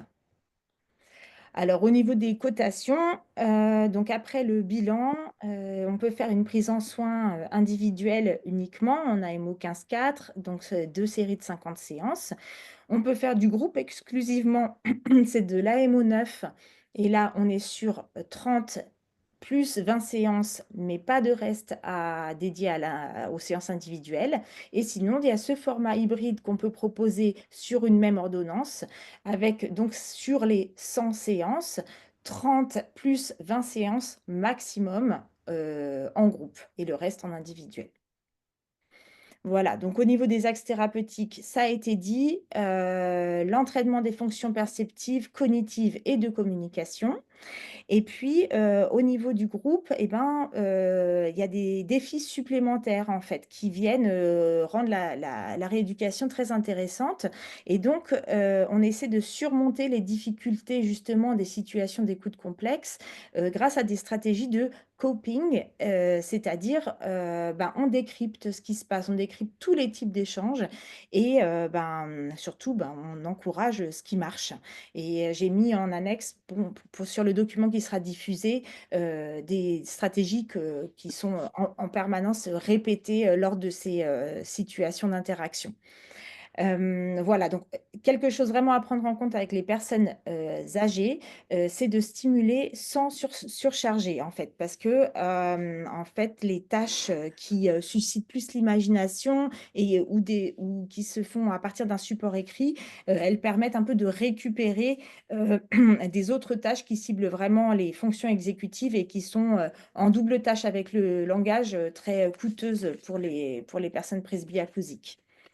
Alors, il y avait une demande au moment où je rédigeais le mémoire de quel matériel on utilise pour préparer voilà, ces séances-là. Alors, j'ai mis un florilège de plein de choses qu'on peut utiliser. En fait, toutes les activités classiques de rééducation de la l'adulte source peuvent être utilisés donc, en groupe. Ce qui est vraiment indispensable, c'est de préparer un support écrit par personne. Donc, voilà, il ne faut pas arriver non plus en improvisant. Dans tous les cas, les voix concurrentes, c'est ça qui est vraiment l'ingrédient actif de ces rééducations. Et voilà, c'est un véritable plus, quel que soit le matériel utilisé. J'ai mis une slide pour décrire une séance type. Ça peut être une séance type et voilà, c'est un mix de justement perception, identification, compréhension, des activités également qui se font par équipe, des énigmes, du dessin dicté, tout ça, et toujours avec ce principe de médiation, de commentaires que je fais en permanence ou que les uns et les autres, ce positionnement réflexif en fait qu'on a pour améliorer la qualité des interactions. Voilà, donc en conclusion, la presbyacousie, c'est un enjeu de santé publique. Si elle n'est pas traitée, elle mène à des troubles graves dont on a parlé et ces troubles sont voilà, atténuables. Donc proposer des rééducations courtes et en groupe, c'est une alternative voilà, pour les futurs porteurs, mais également pour les anciens porteurs d'aide auditive. Donc les personnes anciennement appareillées, le mémoire a montré que c'était également utile pour eux. Donc, pour que les patients continuent de communiquer et d'aller de l'avant ensemble, c'est super motivant. Et surtout, ça permet peut-être de changer de regard sur les prothèses auditives et donc de déclencher des démarches d'appareillage plus précoces à l'avenir. Voilà, merci. Tu veux ajouter quelque chose? C'était bon, non, c'était bon, c'était parfait. Merci beaucoup à tous nos intervenants pour ces présentations très claires. Alors, et en plus pour votre respect du timing, ce qui nous laisse le temps justement de répondre à quelques questions qui ont été posées dans le chat. Vous pouvez continuer à en poser en attendant. Bon, on profite qu'on ait deux audioprothésistes, notamment parce qu'il y a pas mal de questions sur l'appareillage. Alors, il y avait une question pour Monsieur Renard déjà. Quel est le pourcentage approximatif de patients pour qui l'appareillage seul ne suffit pas et pour qui une prise en charge orthophonique serait nécessaire? Alors, C'est une question difficile parce que il y a beaucoup d'indications qui ne sont pas. Aujourd'hui, on oriente quand vraiment c'est des surdité avec beaucoup de distorsions, toutes les surdités qui vont être implantées, des gens avec des troubles cognitifs importants, des choses comme ça. Je ne sais pas vous dire la quantité et c'est compliqué parce que je pense qu'il y a beaucoup de patients euh, qui sont appareillés pour lesquels on ne se pose même pas la question aujourd'hui en disant l'appareillage va suffire, c'est déjà pas mal, ils portent, etc. Et qui retireraient un meilleur bénéfice. Pourtant, des gens qui sont habitués, qui portent leurs appareils, mais chez qui le potentiel d'amélioration serait important. Mais je ne sais pas vous dire, on va appareiller à peu près 800 000 personnes en appareillage conventionnel par an aujourd'hui. Vous imaginez, même si c'était que 10, je vous disais 10 ou 20%, ce que ça représente en nombre de patients non pris en charge en orthophonie aujourd'hui. merci beaucoup. Je ne sais pas si chez les collègues orthophonistes, on a des données justement pour savoir à quel moment voilà, le fait de combiner prise en charge orthophonique et appareillage peut être pertinent. Moi, je veux juste rajouter un commentaire, c'est la faute aussi des ORL. Les ORL de ville connaissent mal l'apport de l'orthophonie chez les sujets âgés qui ont besoin d'être appareillés. C'est quand même nous qui rédigeons la prescription. Et ça, c'est vraiment quelque chose sur lequel il faut qu'on travaille. Le paradoxe, c'est qu'il y a aussi des difficultés à avoir accès aux orthophonistes. Et je voulais vraiment féliciter votre intervention sur ces séances en groupe qui, à mon avis, sont une solution pour répondre à certains patients et difficultés. Nous, et encore, on est en région parisienne, on a beaucoup de chance, on a des listings, voilà, les gens, et même malgré ça, les gens ont énormément à trouver des orthophonistes pour faire de la rééducation, alors que beaucoup voient dès qu'ils commencent l'intérêt et le bénéfice qu'ils en tirent. Donc, c'est vraiment ce que vous développez avec ces séances en groupe me semble vraiment très, très important pour faire évoluer cela. Et nous, en parallèle, les médecins, il faut que les ORL soient convaincus du plus énorme qu'apporte l'orthophonie. Parce que l'audioprothésiste, vous, Christian, toi, tu as enfin, tu as beaucoup d'expérience, mais il faut vraiment, c'est quand le médecin dit, mais c'est très important qu'on arrive à convaincre les gens qu'il faut aller voir l'orthophonie. Et généralement, quand ils y ont touché et que ça se passe bien, ils sont absolument accros. Donc, bravo. Et il faut développer ça. Les orthophonistes vous incitent à ces séances de groupe à travailler sur ce sujet. Ça me semble vraiment important. Alors, je me permets un petit commentaire à la suite d'Isabelle Tormonnier parce que dans le cadre de l'IFI, qui est l'Institut francilien d'implantation cochléaire, donc c'est le réseau Ville-Hôpital, on avait développé des séances de groupe avec des patients implantés. Donc c'est pour dire, il y a longtemps, il y a une quinzaine d'années, même un petit peu plus, je crois, et pour dire que c'est vrai que les gens aiment beaucoup et c'est vraiment très agréable aussi parce que c'est très intéressant de créer du matériel et d'avoir plein de contenu pour ces séances, mais c'est vrai que ça reste. Enfin, il faut vraiment bien les préparer et c'est pas évident de trouver des patients, mais on y arrive hein, en fait, qui ont des niveaux homogènes avec lesquels ça fonctionne. Et c'est vrai que, en effet, il y a cet effet d'entraînement est intéressant. Donc, comme le soulignait aussi le docteur Monnier, c'est à développer de plus en plus. Ça fonctionne vraiment bien. Voilà, un petit commentaire. Bien, je vais intervenir sur ça. Je crois qu'on peut dire merci aux implants cochléaires parce que c'est l'implant cochléaire qui nous a donné l'idée de faire ça. Dans l'implant cochléaire, on ne verra pas un implant cochléaire sans orthophonie. Alors que dans l'appareillage auditif, ben, on voit souvent des appareils auditifs sans orthophonie. Alors je revenais sur la question tout à l'heure, à savoir quel est le pourcentage de personnes qui auraient besoin d'une rééducation orthophonique par rapport à un appareil auditif. Je pense que déjà, si on avait un bilan orthophonique, parce que les audioprothésistes, on n'est pas fait pour ça, mais si on avait un bilan orthophonique pour suite à un appareillage, ça serait parfait. Alors j'ai la chance à Strasbourg que les médecins ORL nous suivent et nous font très facilement une ordonnance pour un bilan orthophonique. Donc à Strasbourg, ça commence à bien démarrer. Merci pour vos Sur ce, réponses. oui.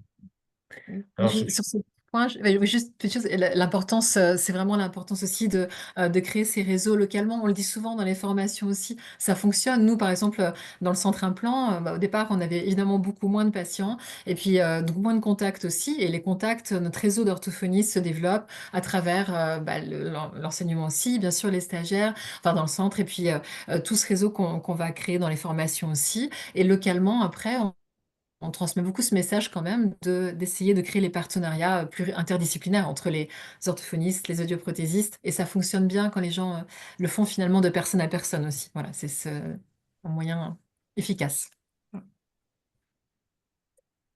Tant qu'on parle justement de l'appareillage, il y avait une question sur le coût moyen pour appareiller une personne presbyacousique, le prix de l'appareil, les piles, le suivi audioprothétique, et la question que c'est souvent un frein aussi évoqué par les patients notamment. C'était souvent un frein, c'était le frein majeur avec l'aspect aussi psychologique. Ça l'est plus du tout, ça devrait plus l'être du tout depuis 2021, puisque vous savez que dans le cadre de la réforme du 100% santé, du reste à charge zéro, aujourd'hui, tous les patients adultes de plus de 20 ans peuvent bénéficier d'un appareillage, ce qu'on appelle en classe 1. En fait, c'est très segmenté. Il y a la classe 1 et la classe 2. La classe 1, c'est un appareillage qui fait l'objet d'une norme soumis aux industriels et proposés aux audioprothésistes. Et nous, on a un prix imposé pour l'appareillage complet qui comprend l'appareil ou les deux appareils quand c'est un appareillage bilatéral et tout le suivi prothétique, tout ce qu'on a parlé à l'intérieur, tous les contrôles d'efficacité immédiat et tout le suivi d'appareillage auditif. Et c'est facturé 1 900 € et c'est pris en charge 1 900 € pour les patients par la sécurité sociale et la mutuelle dès que les gens ont un contrat responsable, 97% des patients. Donc les gens peuvent se faire appareiller sans reste à charge. Et la classe 2, là, le reste à charge est variable selon les mutuelles. Et actuellement, c'était une révolution hein, et qui est appliquée depuis 2021.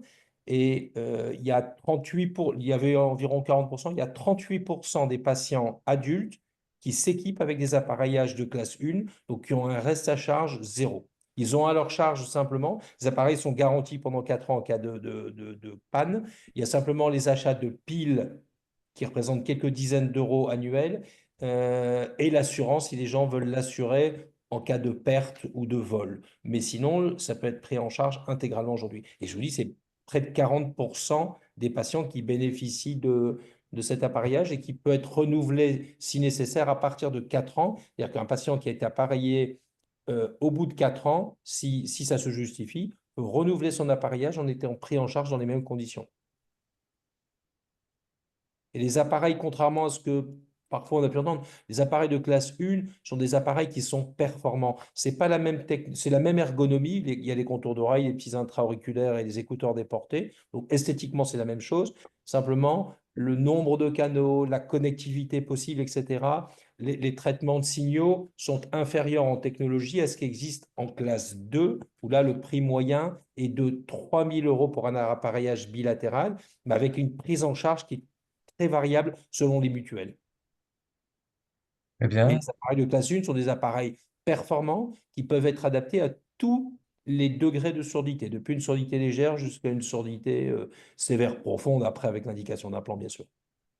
Et alors, je passe à une question suivante qui est peut-être en lien aussi, c'est est-ce que toutes les marques de prothèses auditives sont correctement connectables au téléphone portable?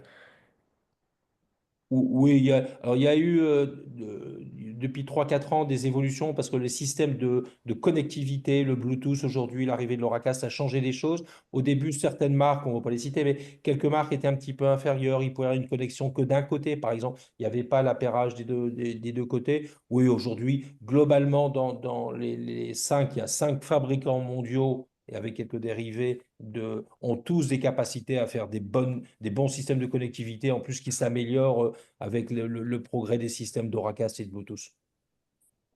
Me permet de faire un petit commentaire parce que Christian a l'humilité de ne pas le faire. La qualité des appareils, elle est très bonne, comme tu le dis. D'abord, il y a l'ORL d'expliquer ça. Moi, quand je vois des gens avec des surdités classiques, je leur dis, vous pouvez avoir une classe 1, ça suffira largement. Après, il y a quelques surdités complexes sur lesquelles sûrement les classes 2 sont meilleures. Et ce n'est pas tellement la qualité de l'appareil, c'est la qualité de l'audioprothésiste, hein. Et nous, on voit régulièrement dans les centres de surdité des patients qui viennent pour des indications d'implant et quand on change les réglages de l'appareil et qu'ils sont mieux pris en charge, et ben, ils sortent des indications.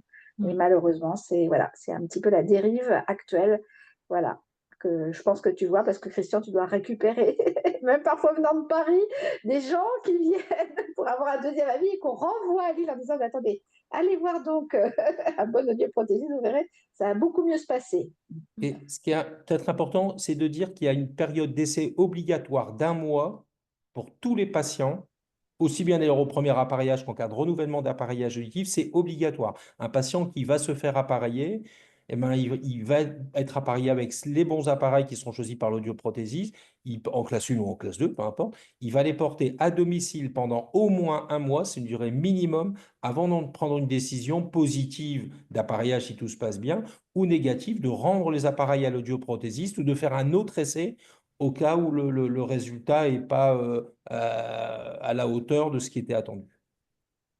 Par rapport à la question des bruits parasites aussi, est-ce normal que les appareils produisent fréquemment des bruits parasites, même ceux qu'on entend et qui sont perçus par l'entourage? C'est une question pour Madame Crousier, non? Faire sortir. En fait, je vais répondre à cette question. Christian, merci de me laisser la parole. Les bruits parasites, alors qu'est-ce qu'on appelle bruit parasite? Est-ce que c'est le froissement des cheveux qui est sur l'appareil? Est-ce que c'est quelqu'un qui tape à côté de la personne? Un bruit parasite, c'est toujours une interprétation. Les personnes perdent l'habitude d'entendre les bruits qui sont autour de nous. Et du coup, ben, les appareils vont automatiquement apporter des bruits. Alors, les traitements des signaux, c'est très efficace et très, je ne vais pas contredire tout ça, c'est très très bien. Mais tout dépend. Il faut déjà que l'audioprothésiste arrive à cerner ce que c'est un bruit parasite pour pouvoir régler le problème. Et ensuite, on peut avoir toutes les solutions possibles après. Je voulais juste rajouter quelque chose sur les connexions de téléphone.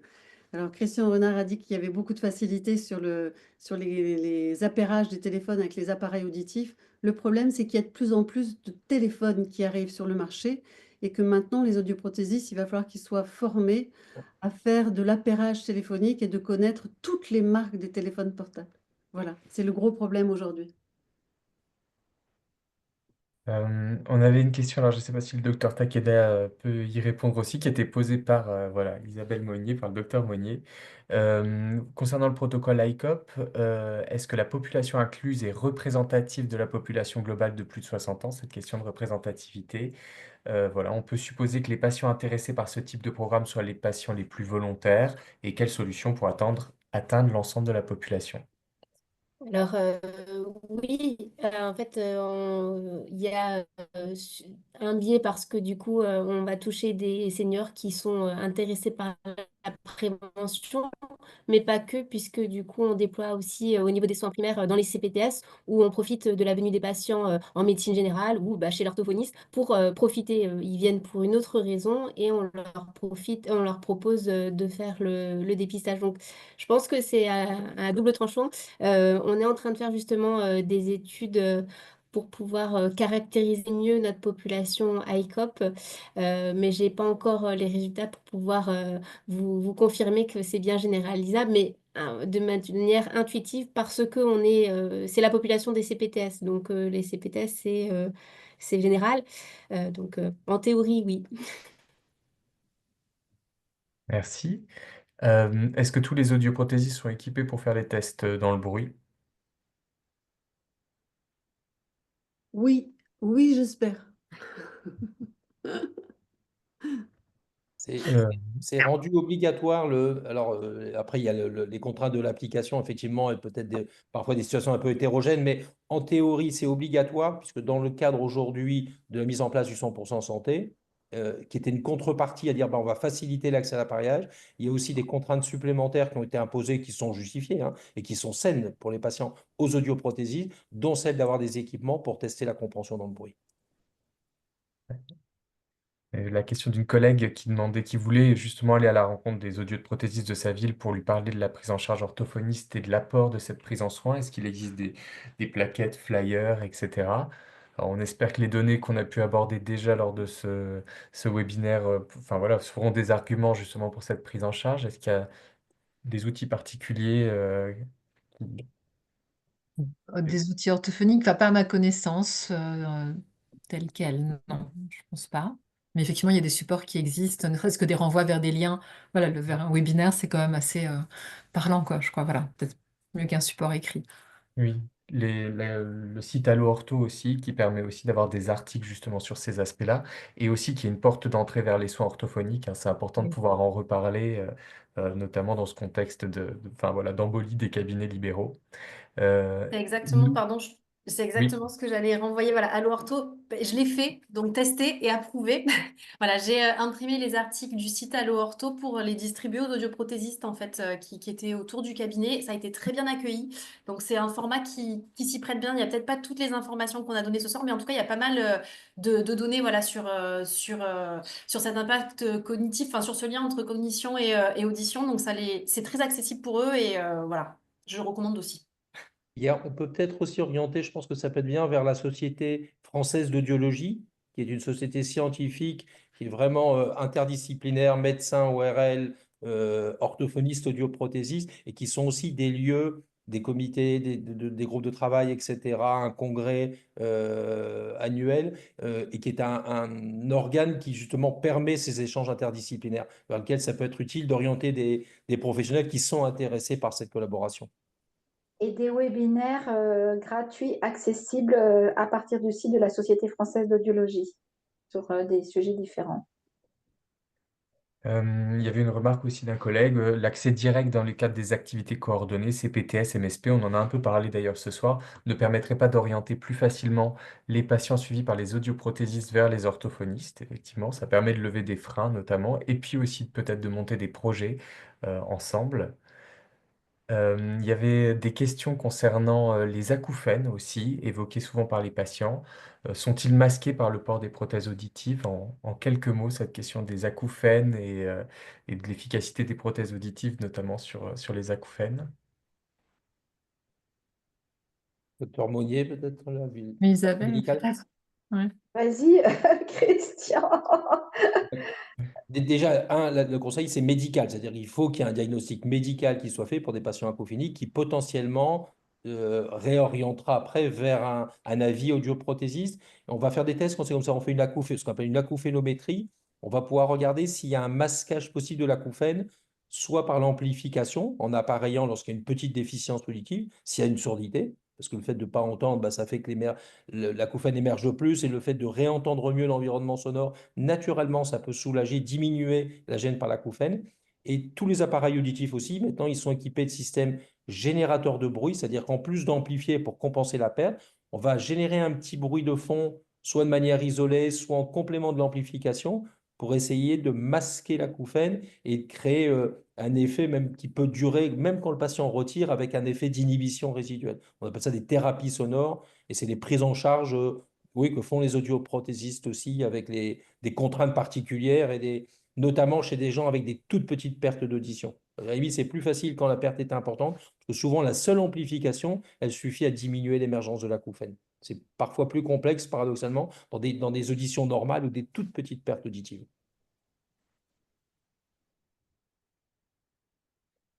Merci.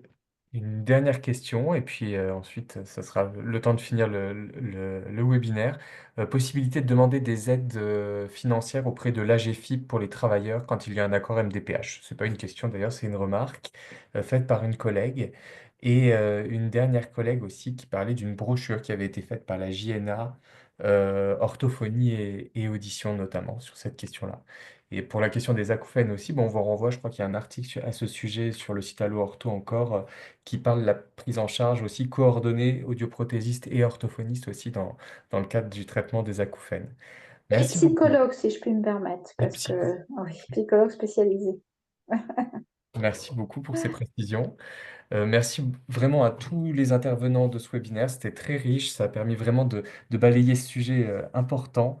Et je vous rappelle donc qu'il existe des formations à destination des orthophonistes sur l'adulte implanté cochléaire le 8 juillet, pardon, par Emmanuel Amberdin à Paris, et également sur surdité et déficit cognitif à Paris le 28 novembre. À La Réunion, par Isabelle Goumi, une formation sur la réhabilitation auditive le 2 juin, et cette formation aussi qui est donnée en Alsace le 6 octobre. Voilà, vous pouvez retrouver toutes ces formations sur Orthoform. Encore une fois, un grand merci à nos 7 intervenants et intervenantes, et à vous tous de l'avoir suivi. Très bonne soirée. Merci. Bonne soirée. Merci à vous, bonne soirée. Bonsoir. Merci, Au bonsoir. revoir. Bonsoir. Au revoir. Au revoir. Au revoir.